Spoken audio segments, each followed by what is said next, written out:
En un país como la Argentina, la palabra genocidio no es una palabra más. Cada una de sus letras está cargada de infinidad de significados, de hechos, de cosas a las que uno se remite, de historia, de interpretaciones, de dolores, de sentimientos y de pasiones, ¿no?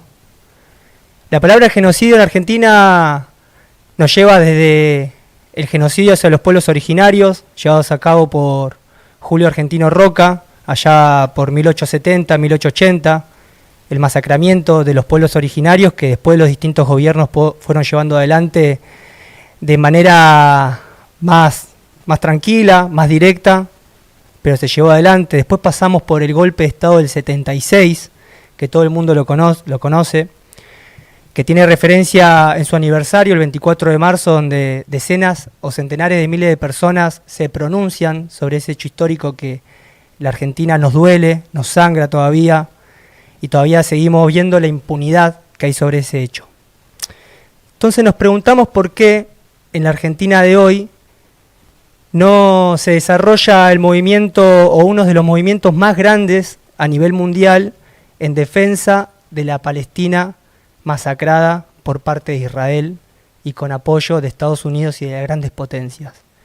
Hoy en esta columna de Tiempo Libre queremos hacernos esa pregunta: ¿por qué no sucede eso? ¿O por qué sucede de una manera muy acotada desde nuestro punto de vista? Y queremos apoyarnos un poco en los ejemplos internacionales que son muy interesantes y de paso recorrer qué está pasando con este hecho lamentable que mucha gente por lo general está mal informada, los medios de comunicación abonan a esa desinformación y eso desde ya repercute en cómo la gente lo toma y qué hace por ese hecho terrible que está pasando en Palestina y más específicamente en Gaza. Es por eso que hoy en Tiempo Libre vamos a abordar la temática del genocidio en Gaza. Estamos junto a Agus, que es productora de Tiempo Libre y activista ambiental también. Bienvenida, Agus. Buenas, ¿cómo andan los pibes? Excelente. Tanto tiempo. Los pibardos estamos acá encendidos y a punto de hablar de algo muy interesante. Gracias por venir, Agus. Bienvenida.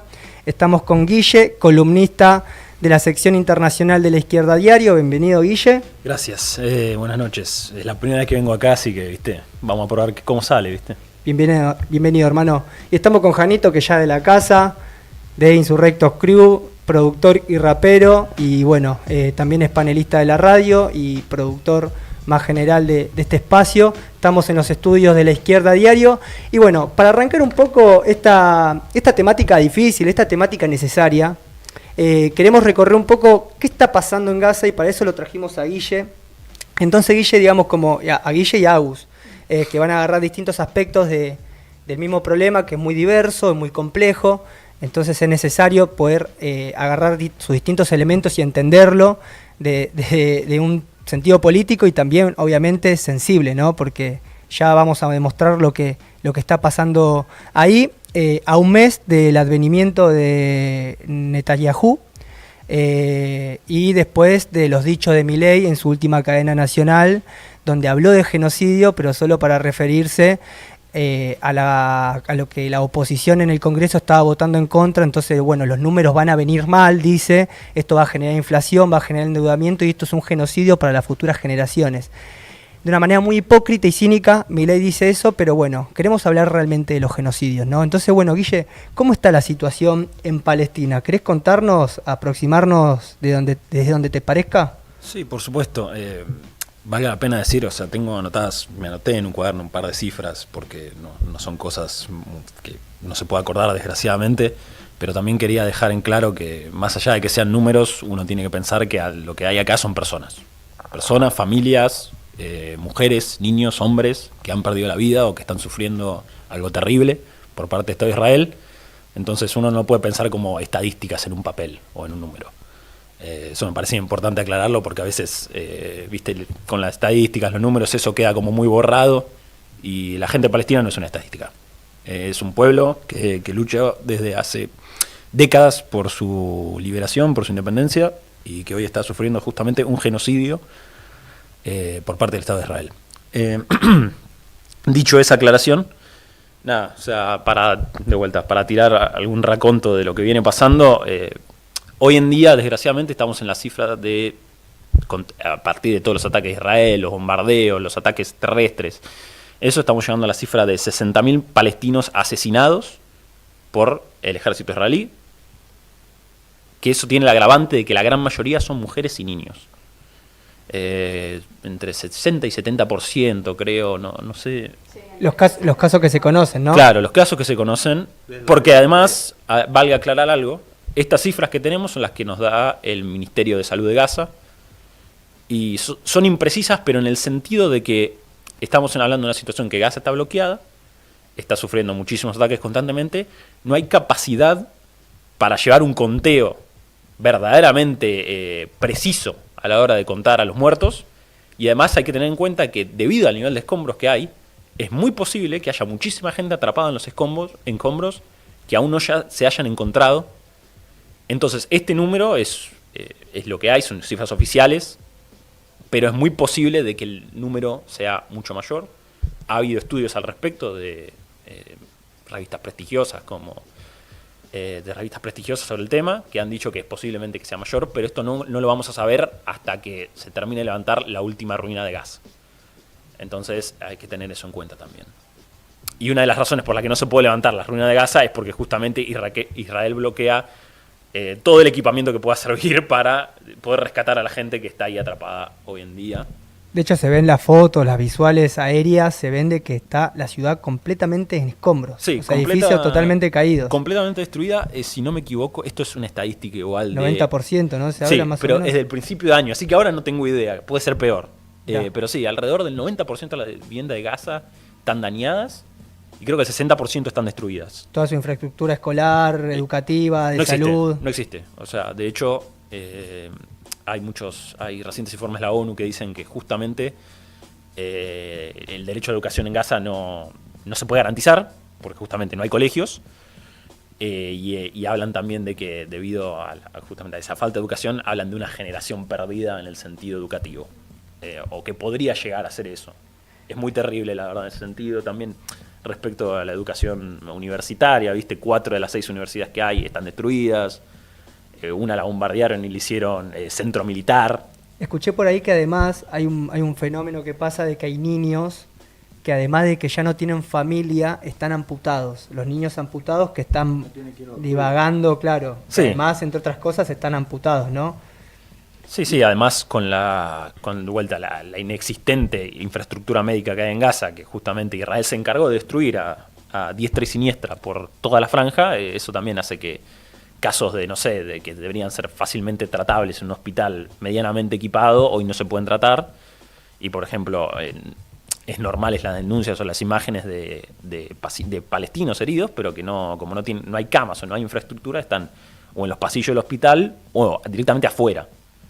Claro. Y además que eso no les garantiza nada, porque justamente si algo que le encanta a Israel es atacar hospitales palestinos. Claro, y hay un bombardeo generalizado que incluso en los refugios, o lo que se consideraba como refugios, estaban siendo de todas maneras bombardeadas. Y se tiró un número por ahí de que se calcula que aproximadamente 28 niños son asesinados por día, ¿no? Sí. Yo leí que había 40.000 niños huérfanos y que también que era el país con más niños amputados per cápita del mundo. Ahí va. Sí, o sea, yo pensaba, un estadio de fútbol lleno de niños huérfanos. Sí. Claro. El viejo Monumental todo lleno de niños amputados. Bueno, la cancha de La Boca tiene una capacidad para menos de 60.000 personas. Imaginémonos esa cantidad de muertos. 60.000 personas son el doble de la cifra oficial de la cantidad de detenidos desaparecidos en el genocidio argentino. El doble. Uh-huh. Para que pensemos, Argentina, un país con una gran sensibilidad alrededor del problema del genocidio. Esto porque queremos generar reflexión y sensibilidad en torno a este tema. Pero, Guille, volviendo al tema de las cifras, infraestructura totalmente destruida, sí, totalmente cantidad de muertos, y ahora Israel hizo un anuncio, ¿no? Recientemente. Sí. Primero también quería agarrar, antes del anuncio, agarrar también que hay que denunciar siempre, ¿no? Que ahora Israel encima está bloqueando cualquier clase de entrada de alimento a la franja de Gaza.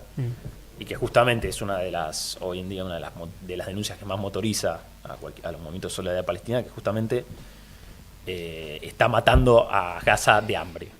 Y estamos alrededor de 20.000 niños hospitalizados que justamente están sufriendo de nutrición, alrededor de 188 personas muertas por hambre, puede ser que sean más, estas cifras de vuelta son inexactas, por lo que ya dije. Entonces, nada, donde dicen que entregaban comida en particular, ¿qué estuvo pasando? Claro, también eso, o sea, Israel, a partir del invento que ellos usan de que la ayuda humanitaria estaba siendo distribuida por Hamas, el grupo que ahí tiene control sobre la franja, decidieron literalmente crear una empresa ellos, un centro de distribución de ayuda humanitaria, esto le hace con comillas, donde en teoría desde ahí tienen que ir los palestinos a buscar comida, agua, alimentos, lo que sea para sobrevivir, pero en realidad se vuelven literalmente trampas en donde el ejército israelí, pero también mercenarios estadounidenses que operan en distintas compañías privadas de seguridad y compañías militares privadas, le disparan a los propios palestinos que se acercan a buscar comida. Entonces, ya alrededor de 1.000 personas fueron asesinadas justamente yendo a buscar un plato de comida, una bolsa de harina, que a veces incluso está en mal estado, está podrida o no está apta para la consumición humana. O sea, es terrible, francamente. Es lo que los nazis hacían en lo que se llamó el gueto de Varsovia, ¿no? También, digamos, aniquilamiento de las personas, secuestro para posterior... Sí, su aislamiento y después su posterior aniquilamiento a través de la hambruna, justamente de negarle los servicios más básicos, del ataque constante a su población.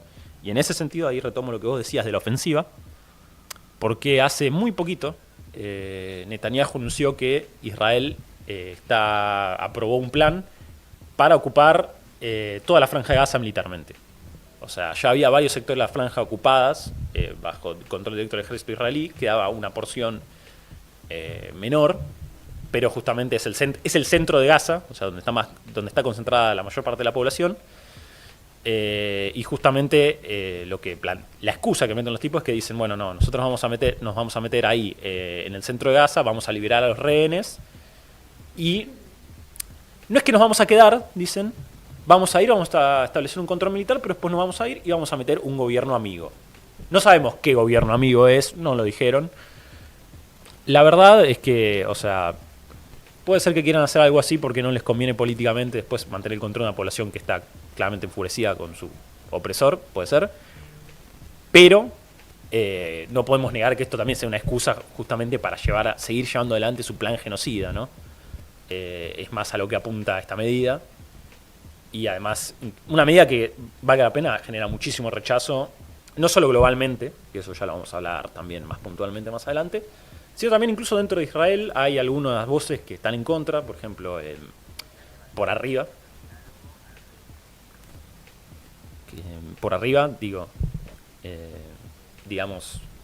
tenemos gente del Estado Mayor israelí y de los generales israelíes que no se oponen porque no les parece que el plan sirva para algo. Pero también hay mucho rechazo en cierto sector de la sociedad israelí, no tanto por el pueblo palestino, que es algo que hay que aclarar, pero sí, sí, es terrible. Hay un sector que sí, pero eso de vuelta lo veremos más adelante. Pero tal vez porque saben que justamente invadir ahí donde están todos los rehenes es casi una sentencia de muerte para ellos. Claro, hay costos políticos, claro, no es por el genocidio, sino por los costos políticos propios. O sea que Netanyahu tiene un problema, tiene una crisis interna, incluso con los aliados pro genocidio, digamos. Claro, exactamente. El Estado Mayor, ¿no? Sí, exactamente. Le dicen que no están en contra del plan porque les parece que justamente, además, es poner en riesgo vidas israelíes, que eso golpea en el frente interno de Israel.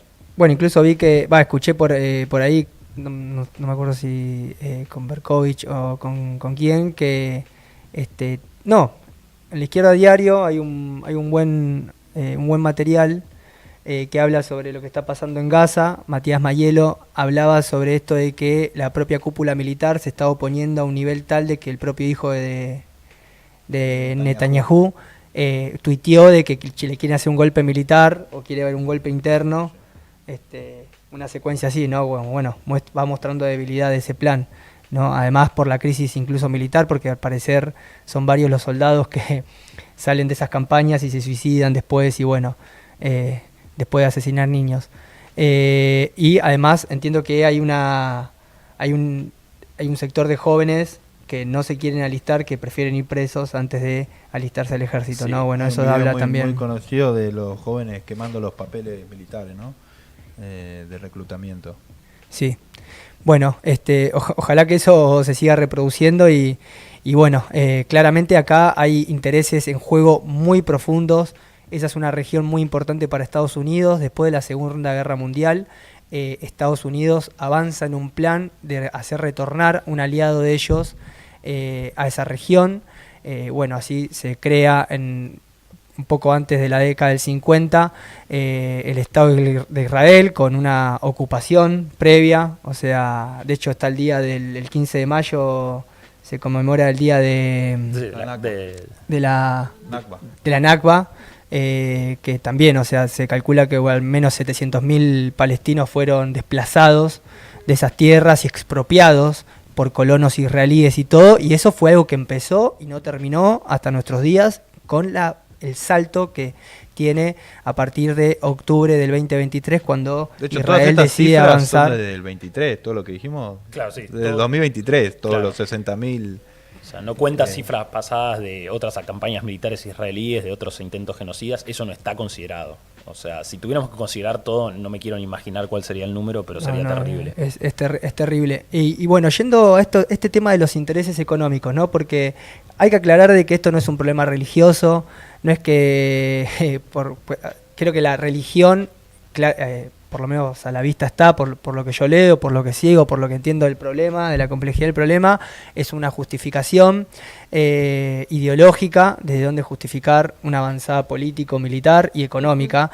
Agus, ¿qué tenés para contarnos en relación a esto? Porque nosotros decíamos Trump, Estados Unidos, cómo ayudan, digamos, ¿qué interés, qué ves vos dentro de toda esta discusión? ¿Qué ítems se te vienen, qué datos se te vienen a la mente? Sí, no, para mí está bueno como tirar un poco del hilo y saber como que hay en el fondo, digamos, como que esto parte de una reconfiguración más a nivel internacional también, una reconfiguración. Nosotros hace 2 años que estamos bajo el gobierno de Milei, entonces como que tiene un poco que ver con eso.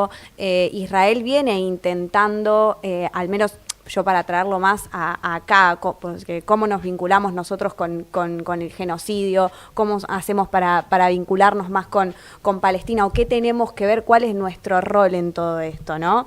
Obviamente el rol de Argentina no es igual al rol de países como Estados Unidos y demás. Sí hay una alianza directa del presidente y por parte del gabinete del país con Israel y con Estados Unidos. Eso es una triangulación muy concreta, o sea que se expresa en un montón, ya sea en el plano económico como también en el plano que tiene que ver con la exportación de bienes comunes naturales hacia el resto de los países. Más puntualmente, o sea, con esto nuestro país ya venía abriendo las puertas con el RIGI, que viene de la mano de la ley bases, no sé si se acuerdan, hace no mucho tiempo atrás, que pasó pero con represión, o sea, afuera del Congreso un clima, adentro otro. ¿Nos recordás qué es el RIGI? El RIGI es un sistema de beneficios impositivos y aduaneros que se establece dentro de la ley bases, que permite obviamente que llegue capital extranjero con un marco legal a reventar y saqueo a mansalva durante 30 años. Ese es un RIGI que se establece a nivel nacional, que después fue votado en varias legislaturas provinciales, y que incluso en provincia de Buenos Aires Kicillof estableció un RIGI provincial, pero con menos años, digamos, ¿no? Pero una oposición moderada. Exacto, es más o menos lo mismo lo que se intentó hacer en Bahía Blanca con la planta de GNL, que no pasó finalmente. Mitad peluca y mitad literal, su pelo. O sea, un poco así. Así que esto es el RIGI, permite que las empresas puedan venir acá con, o sea, muy pocos impuestos, ellos se llevan un montón de beneficios por 30 años, es decir, que un contrato que se firma hoy nos va a repercutir durante 30 años. Entonces, de la mano del RIGI se empiezan a establecer ciertos acuerdos, ¿no? Con capitales extranjeros. Y a raíz de eso, bueno, hace poquito, lo habrán visto en medios, AISA se anunció su privatización, que es la empresa que tenemos de agua acá. ¿Qué implicaría la privatización del agua? Bueno, por supuesto, un atraso a nivel económico, social, en materia de derechos también, porque se supone que el acceso al agua tiene que ser una de las primeras cosas, ¿no? Un derecho humano básico en la pirámide, de nuestras necesidades básicas. El acceso al agua es como, bueno, concreto, común, todos y todas deberíamos acceder, pero bueno, ahí ya se empieza a ver que, bueno, la privatización de AISA nos podría traer un par de conflictos por ser buena con esto. Pero esto, ¿qué tiene que ver con Palestina, con Israel y qué sé yo? Tiene que ver con que hace un par de años que se está intentando ingresar una empresa israelí que regula el agua tanto en Franja de Gaza como en el pueblo palestino, que se llama Mekorot, la habrán escuchado. Bueno, en las movilizaciones que se estuvieron haciendo acá, que fueron realmente masivas, que van creciendo día a día, estuvo la campaña Fuera Mekorot también, que toma esto, que denuncia públicamente y a viva voz que en Israel hay una empresa que le corta el agua a los palestinos y que utiliza el agua como mecanismo de extorsión política y hacen una especie de apartheid del agua. Es decir que ellos controlan quién, qué cantidad puede tomar. Obviamente que para los palestinos es nula, es muy poquita el agua al que pueden acceder, sobre todo ahora mientras está transcurriendo el genocidio. Ellos siguen ahí como ajustando e incluso tienen un poder sobre el agua de lluvia en Palestina. Rompen cisternas, como que están como muy... o sea, es directamente extremo lo que sucede con el agua. Bueno, esa empresa viene llegando a algunos países con la promesa de planes maestros y de gestión del agua. No solamente se ocupa de la gestión, sino también de la infraestructura, es decir, de construir vías para gestionar y para encauzar el agua. Esta empresa ha desviado cauces completos de agua en Medio Oriente, o sea, es muy grave lo que hacen, todo con esta frase a costa de gestionar de una manera mejor el agua. Esa empresa está queriendo entrar a Argentina desde el año 2011. Arranca con Daniel Scioli queriendo establecerse acá en Argentina, más precisamente en La Plata. Gracias a la movilización popular y al fuerte repudio de la sociedad, de asambleas ambientalistas y demás, se tiene que retirar ese acuerdo, queda en la nada. Pero después sigue avanzando y avanza con Randazzo más adelante, avanza con Macri en el 2015. Todo esto va quedando medio en la nada por el rechazo que se empieza a mostrar por parte de la sociedad. Quieren traer la empresa acá, pero la gente lo rechaza. Exacto, sí. Porque la gente, o sea, obviamente la campaña Fuera Mekorot existe hace muchos años acá en nuestro país, entonces obviamente se empieza a armar un fuerte repudio popular y en las calles, que es como tiene que ser, y después vuelve a intentar ingresar con Guado de Pedro. En su momento hizo un viaje a Israel para conocer, bueno, cuál es el funcionamiento de esta empresa, de qué va a haber, cómo desvían cauces, qué sé yo. Bueno, vino otra vez para acá y firmaron un acuerdo con 5 provincias para que esta empresa se instale y pueda regular el uso del agua. Guado de Pedro, ministro... En ese momento, ministro de Interior. Del gobierno de Alberto Fernández. Que fue candidato, casi fue candidato a presidente, ¿no? Sí. Claro, iban a internas, iban a ir a internas y se aceptaban. Hasta que Cristina, claro, dijo, vamos con más, amiguito. A vos te necesitamos para firmar acuerdos con, además de Massa, ¿no? Claro, ¿por qué traigo toda esta cronología? Porque es importante tener memoria, ¿no? De dónde viene, quiénes son las personas que querían dejar ingresar y que dejaron ingresar y le abrieron la puerta de alguna manera a que una empresa israelí se instale acá en nuestro país. Una empresa genocida, que le corta el agua a la gente, que le corta el agua a los niños palestinos que se mueren de sed, de hambre. Total. Bueno, pero ¿recuerdan el debate presidencial donde estaba Massa, estaba el cordobés, que no me acuerdo con... Schiaretti, estaba Miriam Bregman, estaba Milei, sí. Y hace unos días, o creo que el día anterior, había pasado el ataque de Hamas contra una población civil israelí, que fue lo que se usaron como excusa de Israel para avanzar con la ofensiva militar, y todos los candidatos, excepto Miriam, apoyaron al Estado de Israel, sin diferenciarse de la cúpula del Estado de Israel. No es que dijeron, estamos con la población civil y estamos en contra o nos oponemos a Netanyahu o a los sionistas que son unos genocidas o tienen planteo genocida. No, todos apoyaron abiertamente y fue Miriam Bregman la única, y creo que por esto se ve. O sea, los lazos económicos, los intereses económicos entre megaempresas, con los distintos gobiernos de turno, ¿no? Ellos lograron establecer lo que querían, que son lazos diplomáticos con el gobierno de Israel, y de esa manera, o sea, seguir avanzando sobre los bienes comunes naturales, que es un poco el modelo económico que propone el gobierno de Milei. O sea, un modelo de rapiña, es decir, de saqueo, de, como dijo Massa en su momento, pensar la cordillera como una torta y a partir de eso, bueno, dividirla y venderla y reventar y sacar minerales así como a mansalva, sin consulta previa, sin pensar en las comunidades, sin pensar en que también hay un impacto en el ambiente. Entonces, como que esos son los modelos económicos que se proponen, o sea, habla de un consenso extractivista muy profundo. Aunque implique, claro, vamos con el extractivismo, regalemos la Argentina, y entre esas cosas, como hay tranza mediante intereses económicos, vamos a avalar el genocidio con silencio o apoyando al Estado de Israel, ¿no? Y además además de que es una empresa genocida porque le cortan el agua, también el cabecilla de Mekorot, ¿no? Sí. Forma parte del ejército. El presidente de Mekorot, que se llama Haranovich, para que después googleemos y nos fijemos, él está estrechamente vinculado con las Fuerzas Armadas israelíes porque formó parte del gabinete de Netanyahu.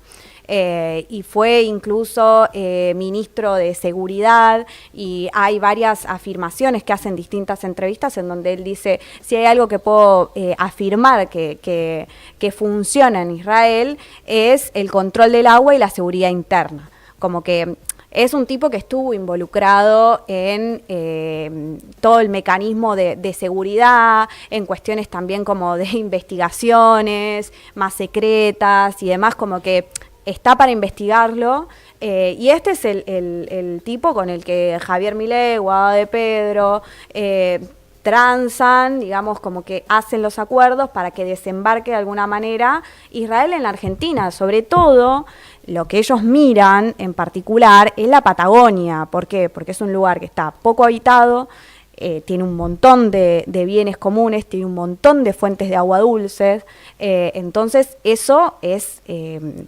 obviamente, oro, y muchas veces decimos como nuestra agua vale más que sus ganancias, ¿no? Pero bueno, ellos están, o sea, el gobierno de Javier Milei está dispuesto a venderlo a todo y que después a nosotros el agua nos salga carísimo. O sea, vos agregaste un nuevo elemento para pensar por qué necesitamos desarrollar un movimiento social, una fuerza social muy grande, desplegarla en contra de Israel y Estados Unidos, digamos. Por un lado el genocidio, ¿no? Sí. Elemental está habiendo un genocidio. Guille desarrolló datos que son desgarradores, por lo menos a mí se me hiela la sangre o se me hierve la sangre, y vos estás agregando, además, de que todos estos jugadores, entre otras cosas, están pirateando la Argentina. Sí. Concretamente. Sí. Bien, y... Una cosa, sí. es que eso es importante recalcarlo. La causa palestina nosotros la tomamos con toda nuestra fuerza por una cuestión humana básica de eso, de empatía, de ponerse en el lugar del otro, y que nos sensibiliza la muerte de niños, la hambruna, la muerte de gente inocente, pero también hay un elemento importante que es el elemento del imperialismo, ¿no? El imperialismo, es decir, este hambre voraz que tienen las potencias por querer saquear a los pueblos de este mundo, ¿no? Y esto del mecolote es un gran ejemplo. Y en definitiva, si triunfa la causa por los Palestina, triunfan todos los pueblos del mundo, porque es un golpe para el imperialismo estadounidense, aliado con el imperialismo europeo. Totalmente. Totalmente. Bueno, y yendo a eso, yendo a la necesidad de desarrollar este movimiento, y bueno, que la verdad que los gazatíes nos inspiran porque es un nivel de resistencia. De hecho, acá tenemos un símbolo de resistencia que es la sandía, que cuando le prohibían usar sus banderas, la sandía representaban los colores de su bandera, entonces las tenían en todas sus juntadas, en todos sus lugares, con un objetivo político que era resistir sus colores y su identidad. Entonces los gazatíes nos inspiran un montón, porque incluso en la barbarie en la que se encuentran, están dándole un mensaje al mundo de la necesidad de pronunciarnos humanamente, ¿no? Se habla de que estamos en la modernidad, de que el capitalismo es lo mejor que nos puede suceder, como dijeron grandes dirigentes políticos, grandes porque grandemente conocidos, ¿no? Desde Milei hasta Cristina Kirchner, pero bueno, este es el capitalismo que nos estamos encontrando, el que describía Agus recién, el que describía Jano y Guille, pero bueno, yendo a la necesidad de darle mecha y ponerle nafta al coche para empezar a moverlo, o al colectivo, ponerle nafta al colectivo. ¿Cómo venimos de este lado de la barricada? ¿Qué está pasando? Porque vos nombraste candidatos, yo nombré candidatos, vos nombraste también funcionarios políticos importantes. Yo creo que, por la pregunta que nos hacíamos al principio, creo que uno de los responsables, de los actores responsables de que haya tanto silencio, una campaña de silencio y de desinformación, más allá de los medios de comunicación, me parece que son los partidos políticos que no se pronuncian o que en un debate presidencial apoyan al Estado de Israel o que le dicen a su militancia de que no hay que movilizarse. El 9, el sábado pasado, hubo una movilización muy importante, que ahí estábamos mostrando imágenes, en donde solamente convocó la izquierda y organismos de derechos humanos, que en general son los que llevan adelante los 24 de marzo la marcha independiente para sostener de que muchos de los que participan, las conducciones sindicales, los empresarios que se hacen los buenos, fueron parte a nivel de responsabilidad política o civil o militar del genocidio. Entonces, bueno, quienes convocamos esa marcha y la movimos y la hicimos fuerte, creo que fue la izquierda y la gente independiente, los organismos de derechos humanos y pocas corrientes sindicales que convocaron, o sea, grupo minúsculo, porque hay que decirlo, no sé, creo que no pasamos las 10.000 personas, hay que problematizarlo muy fuerte. Eso que en la última marcha, la verdad, más allá de la izquierda no había nadie. Yo me acuerdo en la marcha anterior haber visto una banderita de la CTA, alguna cosita del movimiento de Evita. Esta no vino nadie, no vino nadie. Bueno, eso la verdad que es terrible y hay que decirlo porque después vos que estás del otro lado, que sos sensible, que decís todo mal con lo de Palestina, y tu centro de estudiantes en la universidad donde estudiás lo dirigen agrupaciones que se dicen populares, pero no convocan este tipo de marcha, no se pronuncian, no se suman a las campañas para masivizarlas, o los grandes sindicatos que también después te llaman a votar a fulano, te dicen a vos como laburante, che, votalo a fulanito, votalo a menganito, que es el mal menor, y después son parte de los que transan con el Estado de Israel y con los yanquis, con Trump incluido, o con cualquiera de sus variables, ¿no? Demócratas también, son la misma basura, ¿no?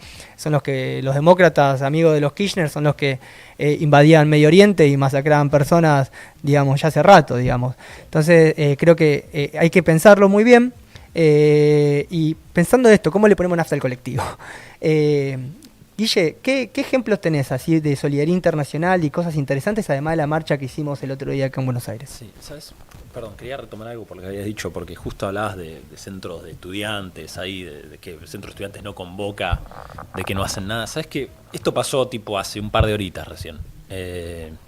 Nuestra agrupación universitaria, que es Enclave Roja, y aclaro, yo estudio Historia en la Facultad de Filosofía y Letras de la UBA, había una sesión del Consejo Superior. El Consejo Superior es el órgano de gobierno de la facultad, básicamente.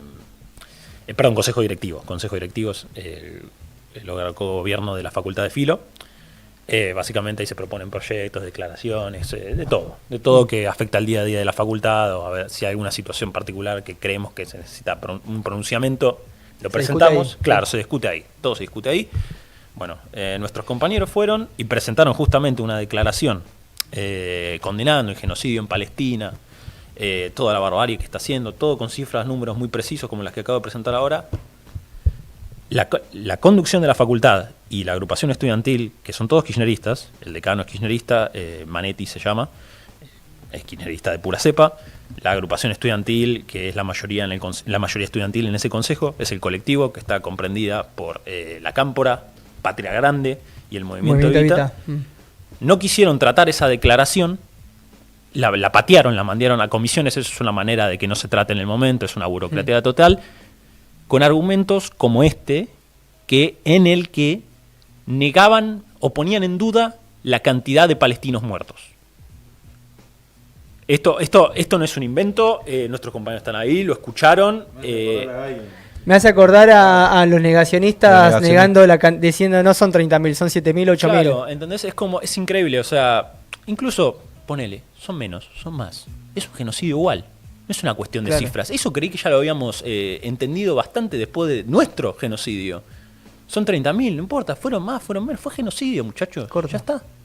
La intención fue aniquilar al pueblo, o sea, hay una intención clara de aniquilamiento de la población palestina. No podemos ponerte a discutir, a dudar de que, no sé si la cifra, si es menos, no, es una canallada. Y para mí hay que denunciar estas cosas, porque justamente, como decía, después no convocan, no participan, y hacen estas cosas, y es como, uno tiene que ponerse a preguntar, ¿por qué pasan estas cosas? ¿Por qué actúan de esta manera? Claro. En definitiva, como algo para pensar es el contraste, ¿no? Creo que con lo que vamos a ahora los ejemplos por la positiva que ocurren a lo largo de todo el mundo, una solidaridad internacional fenomenal, bueno, sirve para contrastar y, como decía Juli, eso, preguntar los responsables de por qué, por ejemplo, eso el sábado, que de hecho el sábado fue la marcha más grande de la historia por Palestina, acá en Argentina, pero fuimos solo 10.000. Y contrastado con los ejemplos que ahora nos va a contar Guillo, es llamativo y hay que preguntarse, como decía Juli, el por qué. Antes de empezar, nos contaste un ejemplo interesante, Australia. ¿Qué pasó? Australia, sí. Miren, o sea, Australia este fin de semana, si no me equivoco, fue... perdón, el fin de semana anterior, no este. Tuvieron una marcha muy grande en Sydney, en la ciudad de Sydney, que es una de las más importantes de Australia, donde participaron, en solidaridad con Palestina, no en contra del genocidio, donde participaron 300.000 personas. Para añadir de condimento, ese día llovía como la puta madre, por ponerlo así lleno. Diluviaba, se caía el cielo. Qué lástima, llovió, no vino nadie. Claro, sí, es una lástima, ¿no? Y el dato más interesante de todo esto, porque me pareció un número bastante importante, impactante. O sea, muy impactante, 300.000 personas en Australia. Bocha de gente. Claro, cuando escuché esto antes y hice averiguaciones, y efectivamente es una de las más grandes marchas de la historia de Australia. No sé si incluso la mayor, porque la única con la que tiene comparación es en 2003 con las protestas contra la guerra de Irak, o sea, la invasión de Estados Unidos a Irak en ese momento, que creo que tuvo un número similar de personas, pero después no puedo encontrar ningún equivalente parecido en la historia de Australia, reciente tal vez hubo marchas mayores, pero no hay cifras. Entonces eso me parece muy impactante como para decir, o sea, mirá lo que está pasando alrededor del mundo. Donde, es esperanzador. Claro, donde la gente que se organiza con el genocidio te arma una marcha que es masiva históricamente. Bueno, que históricamente no... Bueno, la marcha internacional que hubo, en donde estuvieron nuestros compañeros Patricio del Corro, ex legislador del PTS por el Frente de Izquierda, y Luca Bonfante, también candidato a legislador por la Ciudad de Buenos Aires en las últimas elecciones legislativas de la ciudad, fueron a Egipto, fueron a la marcha que empezaba en el Cairo y terminaba en el Rafah, o sea, en la frontera del sur de Gaza, ¿no? Sí. Si no me equivoco, no llegaron porque los gobiernos, los estados árabes boicoteaban, sí, ¿no? Básicamente el Estado egipcio tuvo una postura de esta marcha no se hace. Ahí lo vemos a Luca, ahí en Egipto. Llegar, o sea, que tuvo que cruzar no sé cuántos controles policiales para acercarse lo máximo posible, pero la policía egipcia, o sea, es una bajada de línea de Israel y de Estados Unidos. Egipto está muy alineado con Estados Unidos. Con Israel no tanto, pero hoy en día hay como una paz entre dejarlos. Como que no se quieren meter mucho en lo que pasa con Gaza. Es más, cerraron el paso de Rafah ellos de su lado para que nadie pueda salir. Y bueno, con esta marcha mandan a la policía a arrestar deportar, te golpeaban en el hotel. Pato claro. comentaba eso, que golpeaban la puerta del hotel y te deportaban porque ¿por qué estás acá? Claro, se metían en el hotel, sacaban gente a mansalva, sin orden judicial, nada. Sí, Acuérdense también que Egipto es una dictadura. Claro. Entonces, bueno, no es una democracia normal en ese sentido, pero aún así, era cualquiera que sospechaban de que era partícipe de esa marcha, lo agarraban y lo deportaban. No, y además, Pato del Corro contaba en una charla que hubo en Alsina, en nuestra casa insurrecta, en el centro cultural que tenemos acá en el centro de la ciudad, contaba que el estado de ánimo de la gente, de la población común, es de apoyo a Palestina. O sea, que incluso las cositas que la gente vende es de apoyo al pueblo palestino porque hay un sentimiento antiimperialista en algún nivel, porque saben que están metidos los yanquis, que además Israel es el gendarme de los yanquis en esa región, entonces actúa en función de eso y bueno, hay un sentimiento de la gente de oposición. Entonces, bueno, esto para aclarar que es el Estado egipcio, claro. Es la dictadura egipcia, que en general cuando nos ves a la gente, por eso volviendo a lo anterior, lo del peronismo y todo, es decir, che, chicos, ustedes pueden ser peronistas y todo, pero informémonos y salgamos a la calle por esto. Y incluso después vean a quién votan, pero hay que estar en las calles y hay que tener iniciativas con esto para romper los cercos mediáticos porque no se puede aceptar. Si no, somos parte del genocidio. Un compañero decía el otro día, si en el futuro me preguntan mis nietos, che, ¿qué hiciste cuando fue un genocidio en Gaza? ¿Te quedaste callado? ¿No hiciste nada? Bueno, hay que replanteárselo, ¿eh? Eso tiene un nivel de complicidad. Pero volviendo a los ejemplos internacionales, me resulta interesante el ejemplo de las flotillas. Hubieron dos, una de Greta Thunberg, ¿no? Sí. Agus, ¿nos querés contar sobre esa flotilla, la primera? La primera flotilla que hubo, sí, estuvo Greta a bordo con un montón de activistas también.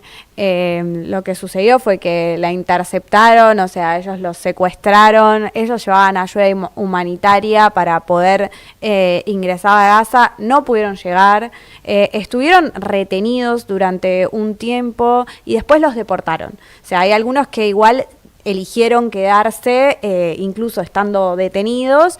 Greta fue deportada a su país de vuelta, pero ahora a fines de agosto va a salir una nueva flotilla mucho más grande, en donde también van a intentar como hacer un hecho político de eso, porque si bien la ayuda humanitaria empezó a llegar de manera muy escasa, ¿no? Y a través de, bueno, o sea, hay muchos videos que se ven paracaídas cayendo bolsas, cajas y demás, no alcanza y no es necesario, no es necesario que haya más ayuda y que se pueda quebrar ese cerco mediático también, como, no sé, antes cuando estábamos charlando antes de salir al aire con Guille decíamos lo de el ataque directo a la prensa puntual que se dio ahora, ¿no? En donde murieron, o sea, asesinaron a 5 periodistas, a 6 periodistas, como que eso es súper simbólico y tiene una conexión, como decíamos recién con él, muy puntual con el gobierno de Javier Milei, que siempre está diciendo no odiamos lo suficiente a los periodistas. O sea, los discursos de odio terminan en eso y en cosas mucho peores. Tal cual. Gracias, Agus, por ese es un ejemplo importante. Y tenemos un segundo ejemplo también de flotillas, que para hacer un hecho simbólico importante que rompa el silencio, que muestre, que es la flotilla de Andalala o Al-Handalá, perdón la pronunciación. No, sí, también. Era similar a la primera flotilla que salió con Greta Thunberg también, y le pasó básicamente lo mismo. En aguas internacionales es interceptada por el ejército israelí. Para el que no sepa, eso es completamente ilegal. Pirata. Claro. Es literalmente pirata, exactamente. Sí, Piratería pura. Es de pirata. O sea, básicamente Israel es estado pirata del siglo XXI, te secuestran en alta mar y te retiene ilegalmente. Un agravante encima que hubo es que uno de los miembros de esa tripulación, que es Chris Moll, que es afroamericano, trabaja en Amazon y de hecho fundó su primer sindicato ahí en Estados Unidos. Solo a él, fue agredido brutalmente por los soldados del ejército israelí y además estuvo detenido con condiciones bastante pobres, por decirlo de una manera muy nivel. Justo a él, que es afroamericano, o sea, porque obviamente, o sea, en un estado genocida lo que abunda es el racismo. Me das un gancho interesante con Chris Smalls, fundador del primer sindicato de la empresa Amazon, o sea, en una empresa que tiene uno de los índices de precarización laboral más altos de los Estados Unidos, tenemos que decir. que después de distintas huelgas y procesos de autoorganización pusieron en pie el sindicato como una respuesta. Nosotros que militamos en la Juventud Trabajadora del PTS nos sentimos muy referenciados en esa militancia juvenil de la Juventud Trabajadora, de decir, che, queremos sindicatos que nos representen. Ahora habría que ver en qué está esa experiencia sindical. Yo la verdad que no estoy muy actualizado, pero bueno, el pibe es rapero. El pibe es rapero, de hecho hasta tuvo medio una carrera artística y terminó abrazando más la militancia sindical y todo, y bueno, y el laburo también, que como pasa en muchos casos. Y esto nos mete en un eje de la columna también que tiene que ver con la campaña a nivel cultura. ¿Qué está pasando en la cultura? Hubieron una serie de hechos muy interesantes. Vos recién hablabas de Australia.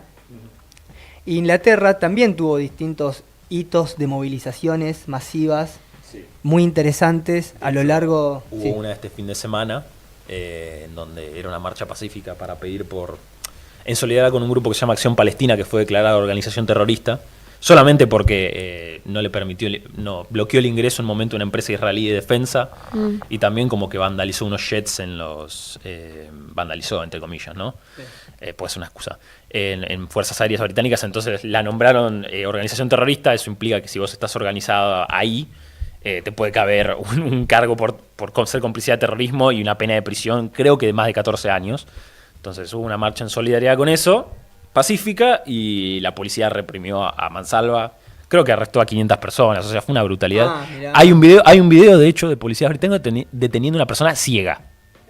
Tremendo. ¿Por qué? Porque, bueno, está defendiendo a terroristas, en teoría, ¿entendés? Bueno, vieron que la derecha es internacional también, ¿no? Tienen bastantes puntos en común.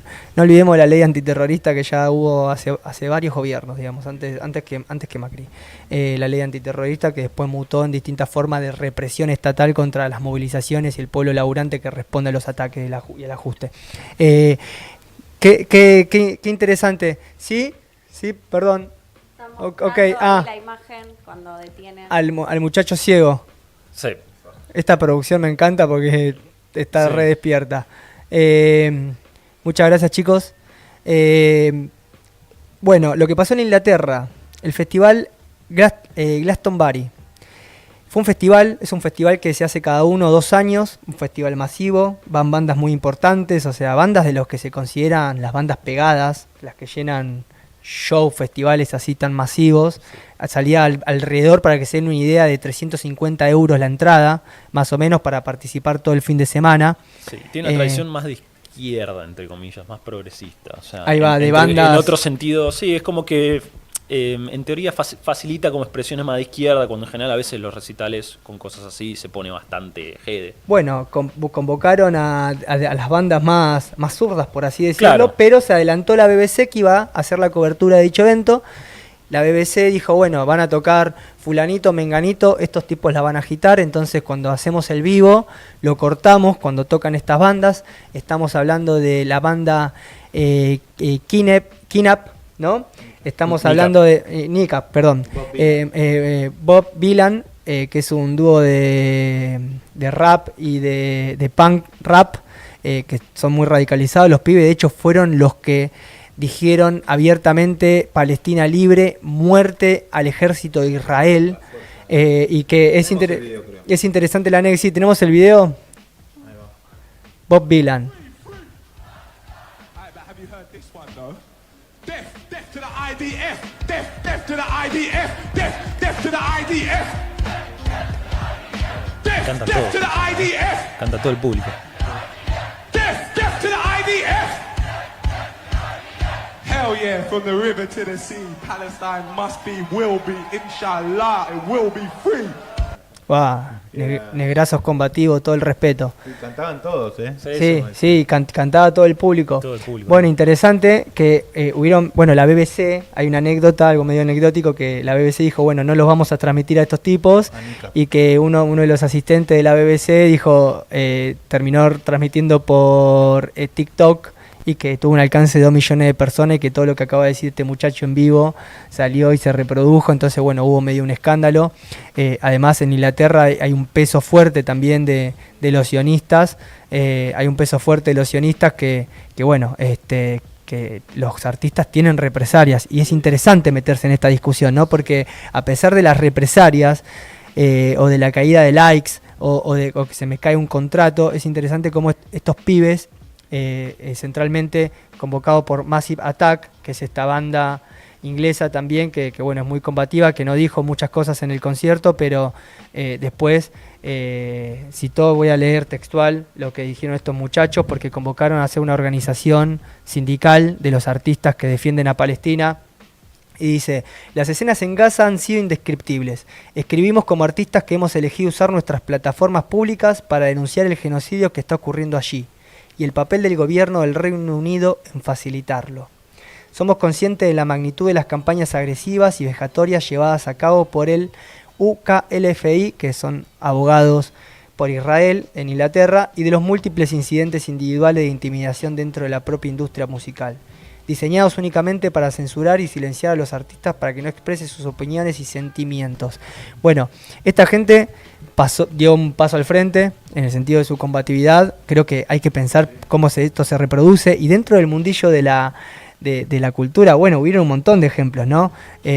¿Vos tenés alguno, Jano, para comentarnos? Yo por lo que decía, es cierto que hay que pensarlo, ¿no? O sea, quieren los sionistas, es decir, los que apoyan el genocidio en Palestina, quieren quebrar moralmente toda acción de solidaridad, ¿no? Que hagan artistas, que hagan, mismo, no lo mencionamos, pero trabajadores, viste, de los puertos que se niegan a llevar armas a Israel.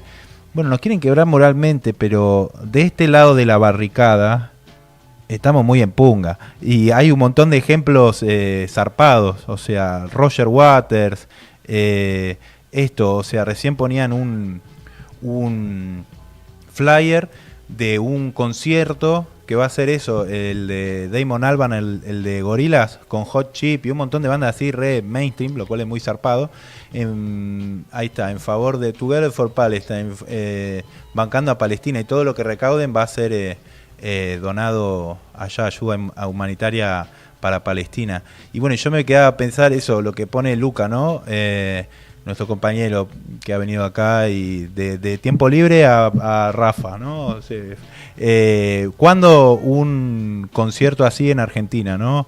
¿Cuándo un concierto así del mainstream en Argentina? Teniendo en cuenta que eso, alrededor del mundo, y bueno, acá justo, bueno, somos todos acá Insurrectos Crew, ¿no? Muy, muy de la movida hip hop. El hip hop a lo largo del mundo se está, digamos, activando mucho en ese sentido, pronunciando fuertemente. Bueno, Nati Schutz. Sí, desde el 2023 yo veía eso, como que se ha hecho en España, hay desde el 2023 un montón de festivales, Hip Hop por Palestina, Grammy por Palestina. Bueno, ahí vemos a Ana Tijoux. Esto está buenísimo, o sea... Muy bueno que salgan a pronunciarse, es súper importante. Sí.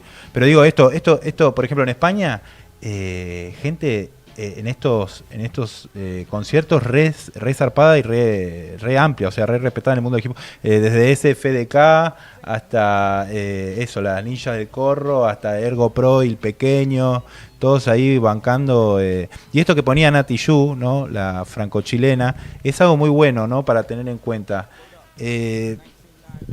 Amigos, amigas, artistas, no tengan miedo de eso, o sea, porque después ¿qué nos queda como humanidad, ¿no? A nosotros, digo, si callamos frente a esto, ¿qué valor tiene tu arte si sos una persona que guarda silencio ante las aberraciones que comete el Estado de Israel? O sea, porque en definitiva esto de Palestina, a veces, viste, las analogías sirven corte para ponerse en el lugar del otro, ¿no? Es decir, comparaciones. Esto como que vengan a agarrar cualquier provincia de cualquier lugar, vienen, te matan, por ejemplo, te ponen en La Pampa, matan a los pampeanos, después se extienden el genocidio a matar a todos los argentinos, y yo decía eso, matan a tus amigos, matan a tu familia, barren con tu cultura, barren con los estadios de fútbol, con los equipos, barren con Boca, River, matan a toda tu crew, barren con el centro cultural al que vas a rapear este fin de semana, y bueno, y uno se tiene que poner a pensar, ¿qué me gustaría a mí que pase si me pasa eso a mí? y sería de supervivencia eso, Corte, que haya una gran campaña, que la cultura se ponga así en movimiento para usar estas armas que tenemos nosotros para denunciar esto. Que se recontrapudra todo. Se recontrapudra, o sea, el otro día estuvo muy bueno un ejemplo en Chico, ¿no? Acá hicimos, en Alsina vino el Javi Ortega, tocamos los Insurrectos Crew, rapeamos un nivel de breaking zarpado, era... exhibición de graffiti. Exhibición de graffiti, un graffiti increíble, hicieron los compañeros de Fado y los Insurrectos, zarpado, o sea, gigante, así... un saludo al Cero también, que hizo un hermoso dibujo, sí, que decía Palestina Libre, y uno de sus caracteres que son los dragones, muy lindo, después lo vamos a mostrar, lo vamos a subir a la página. El Laucha, el Shock, Grafiterazo, bueno, todos los... Era una fecha por el Garrahan, ¿no? Por los residentes del Garrahan que ganan miseria, como contamos la vez pasada, pero también por Palestina, con la bandera. Que salir su diseñador Miguel Adrover a exponerla, a decir, che, Rosalía, no te voy a diseñar ninguna ropa si no te pronunciás por Palestina Libre. Y recién ahí, en ese nivel de exposición, Rosalía, como tan conocida que es, tuvo que salir a posicionarse. O sea, ¿por qué esperar esa situación? Después tenés ejemplos donde, por ejemplo, polémico, lo de KCO, ¿no? De que dijo, bueno, che, yo firmé con esta productora, vamos a este evento, está financiado por capitales israelíes y todo, yo estoy totalmente en contra, pero bueno, desde adentro lo denuncio. Eso me parece que tiene un nivel de validez, pero bueno, lo tildaron de tibio. Ahí en ese recital él está diciendo, che, ¿por qué me tiran hate? ¿Por qué me están quemando así? Sí, bueno, pero bueno, él por lo menos denuncia lo que está pasando, y en el caso de René de Calle 13, que le da de baja, me parece que yo igual abrazo más esa iniciativa, darle de baja. ¿Cuántos son? Una ganancia cuando ya estás pegado. Cuando estamos hablando de que están asesinando niños, como vos que creciste en el barrio y como dice Jano, podrían haber matado a cualquiera de tus hermanitos, a tu crew, ¿entendés? Y vos como artista pegado saliste de esos barrios, y esos niños que están viendo bailar en el fondo, que pusimos a propósito de Camps Breakers Crew, que son de Palestina, que son pibes, B-boys y B-girls, que forman a los niños gazatíes, que están bailando entre los escombros, son un ejemplo de que pueden ser nuestros niños. Y por eso, como artista pegado, tenés que tomar con determinación decisiones y romper. Es de ruptura la situación, no es para tranza, no hay lugar para grises, como dice Jano. Están matando gente inocente, yo diría hay un genocidio. Que no hay lugar para el miedo, ¿viste? Porque también pienso internacionalmente, particularmente de NICAP. Bad Gyal, boludo. Mira, Bad Gyal. Bueno, una cra. Se pronunció. Sí, todos. Pero por eso no hay que tener lugar al miedo. Pienso en NICAP de Irlanda. El quilombo se les arma en Estados Unidos porque hace una proyección diciendo que en Gaza hay un genocidio. Después de eso, todo quilombo. California, ¿no? Claro, en Coachella. Le cancelan la visa en Estados Unidos porque argumentan que son proterroristas. Chau, se quedan sin gira, ninguna gira en Estados Unidos. Bob Dylan también. Pueden hacer ahora. Después, cuando pasa lo de Glastonbury, no les quieren transmitir el concierto. Y después, cuando terminan su concierto, la policía les hace una investigación por terrorismo. Después no los quieren dejar entrar en Hungría porque dicen que son una amenaza para la seguridad nacional. Solamente por su postura pro-palestina. ¿Los tipos paran? No paran, siguen. O sea, le canta retruco a los reaccionarios. ¿Y qué pasa? Llenan todos lados, muchachos. No hay un solo recital de NICAP que no reviente todas las putas entradas. Pero ¿sabes por qué pasa eso? ¿Sabes por qué pasa eso? Y con esto ya vamos a ir cerrando. Pasa porque los artistas en ese nivel se están pronunciando, pero por abajo hay un gran movimiento. Y hay gente indignada, y ellos están expresando esa indignación, esa marea por abajo, que está diciendo, che, basta. Por eso también acá pasa poco que los artistas se terminan pronunciando, porque por abajo está todo muy frío. Pero en estos lugares donde la gente está más en caliente, donde esto se está discutiendo más, me parece que estos artistas tienen más determinación en su combatividad y en sus decisiones, incluso a los costos de perder cosas económicas o cuestiones que tengan que ver con su carrera artística. Así que bueno, vamos por eso, vamos por ese objetivo, vamos por formar un gran movimiento de lucha pro-palestino y también contra estos imperios inmundos, piratas, que masacran a los pueblos. Como dijo Charly García, son los carceleros del mundo, de la humanidad, y además son los asesinos y verdugos de la humanidad, así que me parece que se merecen caer como han caído otros imperios, así que apostemos a eso. Desde el río hasta el mar, Palestina vencerá. Así que, gente, los dejamos con la columna editorial junto a Carmen, a Choco y una invitada especial que les va a estar contando algunas cuestiones de la campaña que se viene en la provincia de Buenos Aires. Así que les dejo un abrazo enorme y vamos por Palestina libre. Palestina libre. Si tienen una razón de matar pa'l patrón, ahí están ellos son. Si tienen una razón de matar pa'l